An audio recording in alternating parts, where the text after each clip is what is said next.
যাও পিকনিকের জন্য রেডি হও। না ডিম দিয়ে পিকনিক করলে আমি যাবো না পিকনিকে। কি পিকনিকে যাবি না? নে সালি। कितने तेजस्वी लोग हैं हमारे पास, कितने शानदार विचार रखते हैं। পিকনিক তোমাকে খেতেই হবে, নইলে চুলের মুঠি ধরে তোকে পিকনিক খাওয়াবো সালি। বললাম তো ধানের জমিতে ডিম দিয়ে পিকনিক আমি করবই না, কিছুতেই না। শেষবারের মতো আমি জিজ্ঞাসা করছি কিন্তু, তুমি ধানের জমিতে ডিম দিয়ে পিকনিক খাবে কি না?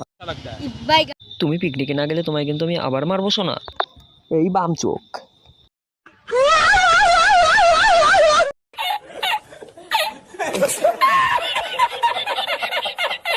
তোদের কাউকে পিকনিকে যেতে হবে না, সব টাকা আমাকে দিয়ে দে, আমি চুল্লু খাবো। আমার হাত ছেড়ে দাও রঞ্জিত দাসকে।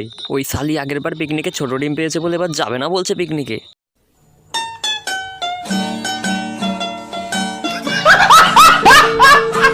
ওই পিকনিক পিকনিক আমরা খাবো, পিকনিক পিকনিক। এই চল ভেতরে চল, তোর সাথে কথা আছে চল।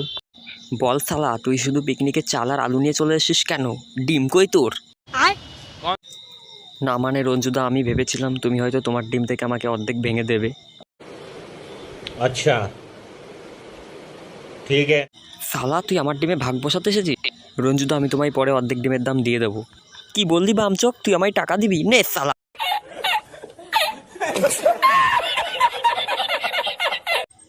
আবার যদি আমার ডিমের দিকে তুই নজর দিয়েছিস তাহলে তোকে ঠাই ঠাই ঠাই ঠাই করে চড়িয়ে মেরে ফেলবো।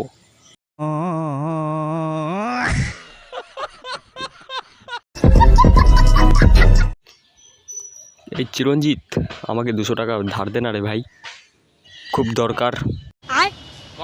আমি তোকে টাকা দেবো না প্রসেনজিৎ। তোর বাবা আমায় বললো তুই নাকি আমার থেকে টাকা নিয়ে বিড়ি কিনে খাস। अच्छा ठीक है। তুই বিশ্বাস কর চিরঞ্জিত, আমি বিড়ি খাই না। ওই টাকা নিয়ে আমি একটু চুমকিকে নিয়ে ঘুরতে যাব। না, আমি বিশ্বাস করি না তোর কোনো কথা। চিরঞ্জিত, একটা কথা মনে পড়ে, ছোটবেলায় যখন আমি একটা বিড়ির জন্য ছটফট করতাম, তখন তুই আমাকে বলতি তুই টেনে যা বন্ধু, আমি আছি তোর পেছনে। তখন থেকেই আমি তোকে আমার বিড়ি খাওয়ার গুরুদেব মনে করি। शाबाश बेटा, बहुत बढ़िया।